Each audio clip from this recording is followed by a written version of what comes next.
all this swiping and swiping and swiping, all this information is getting into you, and you don't really realize that you are just ingesting stuff, and you are not doing a triage of what is good, what is the truth, what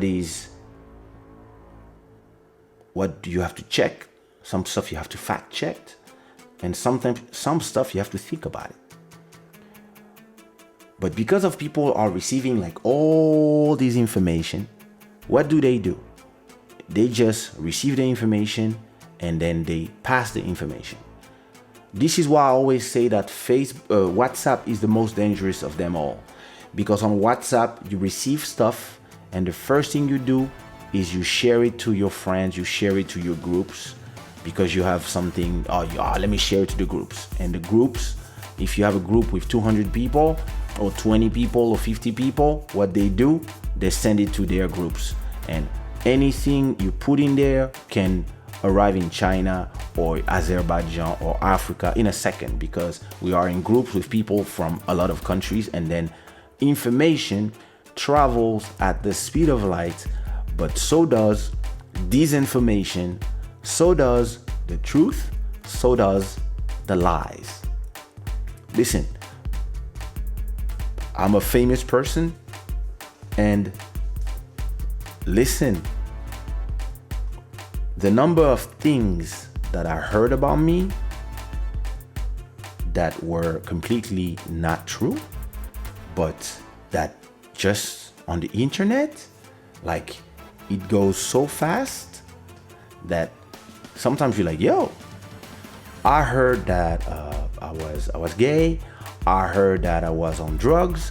I heard that I was doing stuff with people in countries that I've never been.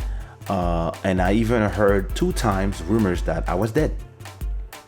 And that was crazy, because at a point, even like one day, my friends could not get a hold of me because I left my phone at the hotel, and I was not even in the country in question, but people were still looking for me. And because when my manager heard about it, she didn't care. But she was in Paris, I was in Gabon.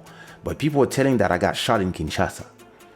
So I didn't know. Me, I was chilling in a party. I was with Kofi Olomide. I was with some good friends in Gabon. We were coming off of a show. We were chilling in a party, whatever. And my manager sees this. She's like, oh, fucking rumors. He's not even in Kinshasa, right? He's in Gabon. Okay, it's all good.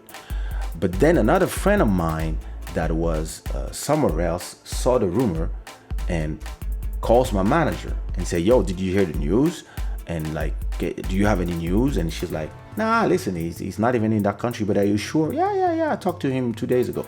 And then another person that don't know both of them, I don't know the other person, call her too and say, hey, I heard what happened to Kaysha, what's going on? Like, and everybody start asking her if she was sure. So now she's asking everybody, yo, what's going on with Kaysha? And nobody can tell her because my phone was just off and charging. So she calls my mom to ask her, hey, what about your son? And like, and my mom was like, no, I didn't talk to him today or 2 days ago. So now she's not saying nothing to my mom, but she's now super stressed. And at a point, I after an hour, I think I go take my phone that was charging. I open my phone and I see a bunch of messages, and a bunch of missed calls. So I call my manager. I'm like, hey, what up? I'm in Gabon, so I cannot stay long because that was before the WhatsApp days. So I'm like, hey, what's going on? And she was like, oh my God, I'm so happy to hear you. I'm like, yeah, why? We talked this morning or yesterday. What's going on?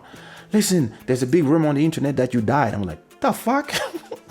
And you don't know who start these rumors and why?